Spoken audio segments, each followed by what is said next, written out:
And let's now talk about what's been happening in Riyadh as well as in Paris with Ukraine's and even perhaps Europe's fate in balance. We have Yashvardhan Sinha joining us, former senior diplomat. Good evening to you, Mr. Sinha. What do you make of what is happening in terms of how the basically the fate of Ukraine is being decided between the US and Russia in Riyadh, and Europe is wondering why has it been left out and what should it do if things move forward? Good evening, and thank you for having me on your show.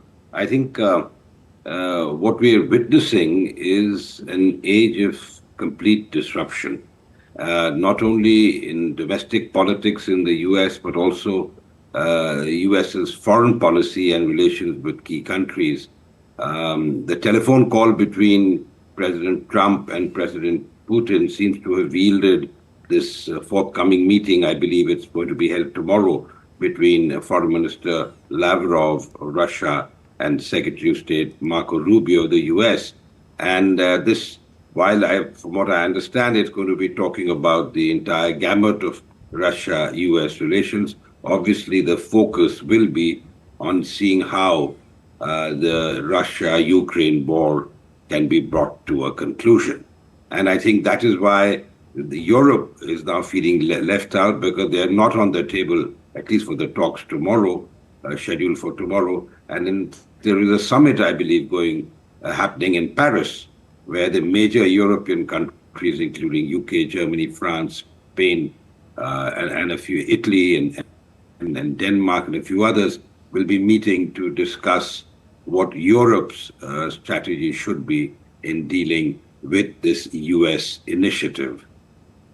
What do you think is the motivation of, first of all, the US in tackling this issue in the manner that it has, sort of told Ukraine that it cannot, retain its sovereignty, it cannot hope to turn back the clock on the lost territory that it has, it cannot hope to join NATO. Does Donald Trump just want to stop footing the bill for the war in Ukraine and perhaps for overall European security, or is there more to it?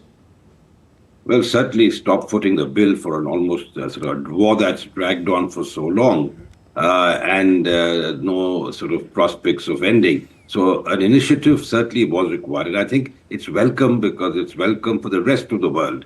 I mean, don't forget, as our External Affairs Minister has said on many occasions, that the world is not just Europe. There are other countries that are deeply impacted by what is happening. And I think the countries of the South, the global South in particular, are being adversely impacted by this ongoing war.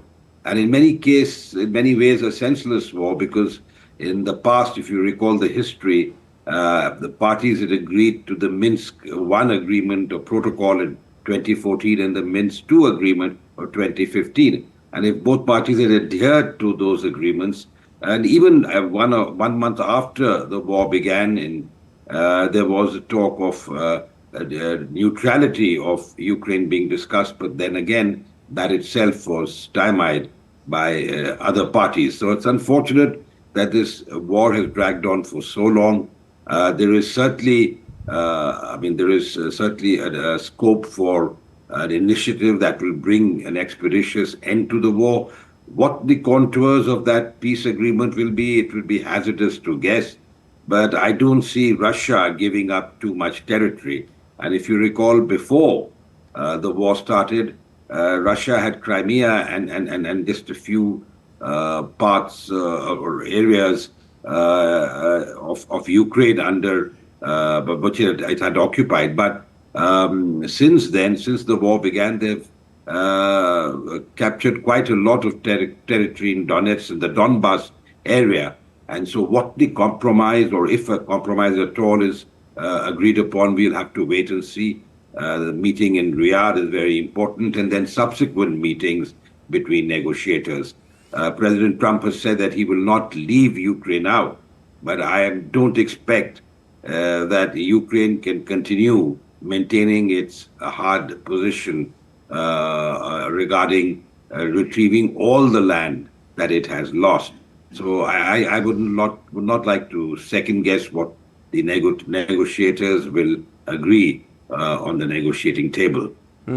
What about Europe then? Europe feels that although it may not, it recognizes the fact that it has not contributed to the war effort in Ukraine as the US, but it feels that it has perhaps even higher stakes than the US in ensuring that Ukraine gets a fair deal, which ensures that such sort of a conflict cannot break out in the future. And it definitely does not concern any other European country. The Russian possibility of a Russian advance there shouldn't be there at all. So do you think that in any way is it possible for Europe to work something out while being kept out of the negotiations like this? See, Europe is certainly impacted because, after all, they are the closest to the war zone, and there is understandably some anxiety and trepidation as to what will happen as far as Ukraine is concerned. Of course, Europe has also invested, not necessarily in terms of money so much, though they have provided arms, etc., but they have invested politically a great deal in shoring up support for Ukraine and for supporting Ukraine. That puts them in a rather difficult situation. So I think we'll have to wait and see how things turn out. President Trump doesn't seem to be particularly inclined to involve the Europeans, but I don't think the Europeans can be ignored either. So certainly they will have some inputs, if not directly on the negotiations, certainly with Ukraine, considering the support that they've extended. In fact, just today I read a statement by the UK Prime Minister, Starmer, that he's prepared to send British troops now. I'm not sure whether that would really be required or will actually happen, but obviously there is a view in Europe that if they're being marginalized from any peace negotiations between the two principals, the US and Russia, and they will have to come up with a plan of action because they feel threatened by what's happened in Ukraine. However, Russia has been very clear as to what its aims was in terms of the neutrality of Ukraine. Obviously, they do not want NATO creeping up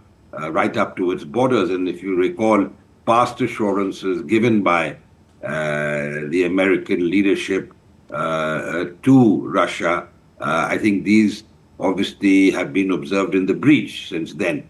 So Russia understandably was alarmed. I am not in any way trying to justify what Russia did subsequently, but what I'm trying to say is that they have genuine concerns, so do the Europeans.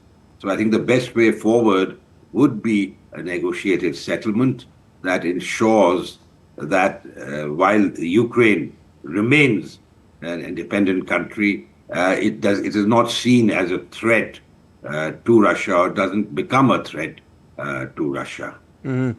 And what are the options for Europe here? It completely depends perhaps on which way does the US take in trying to settle this conflict in Ukraine. But what can really Europe do if the US says that it's my way or the highway, and I don't want to spend any more money on this war and on ensuring that you guys pay for your own defenses? What can Europe do? Does it have the kind of wherewithal to ensure that Ukraine remains safe and Europe itself remains safe?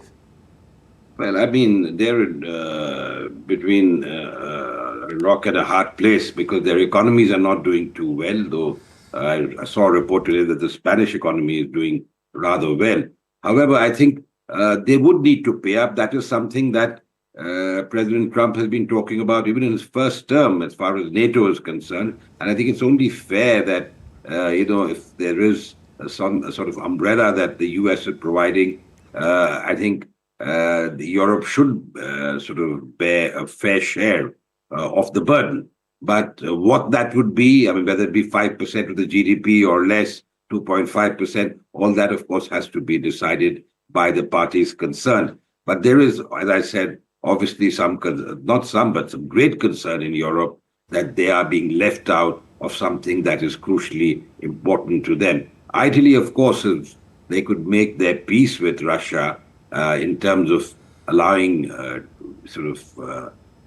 investments and trade, supply of gas, oil. Of course, the European position is they want to lessen their dependence on Russian energy, but that's not happening. I mean, it would have happened to some extent, but there is considerable amount of energy supplies, that especially gas, that flows from Russia to Europe. So I think there has to be a negotiated settlement.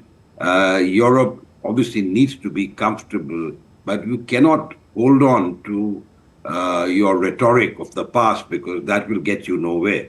So in negotiations, obviously, some sort of compromises are made, and of course, as President Trump, you're aware, is known for the art of the deal, his book, The Art of the Deal, and he's looking to see how he can strike a deal to end what has become a brutal conflict, and, in my opinion, quite a senseless one at that.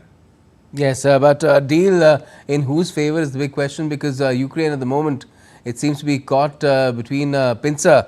On one side is the US and the other side Russia. The US also wants to get the critical minerals that Ukraine has cheaply, because it says that it's already footed the bill for that. And of course, Russia would squeeze Ukraine to the extent that, well, Russia essentially believes that Ukraine and Russia are one country, and Ukraine as a sovereign entity should not exist. Well, I think that's not going to happen, because the Americans are also going to be mindful of the fact they can't play entirely into the Russian hands, because they have their own history. However, I think in a bargain between Russia and the Ukraine, obviously militarily the Russians have the upper hand, and obviously the dice is loaded against Ukraine. But I do not think Ukraine will be abandoned in any way, and they may have to settle for less than the territory that they have lost, or at least some sort of compromise. I really don't know how that compromise will be reached, but will be left to the negotiators. But I don't see Russia walking out completely from all the areas that they have occupied since the beginning of the war, and certainly in 2014 when they occupied Crimea. But these are details and issues that need to be negotiated. It's still very early days, and I think subsequent after this meeting in Riyadh, perhaps some contours might emerge, and then we don't know, perhaps a meeting at the highest level between Presidents Trump and Putin might actually seal the deal after negotiators from both sides have arrived at some sort of modus vivendi. Let's see what happens, because a lot hangs in balance, much beyond Ukraine's fate. Thanks a lot for joining us for the moment, Mr. Sinha. Thank you.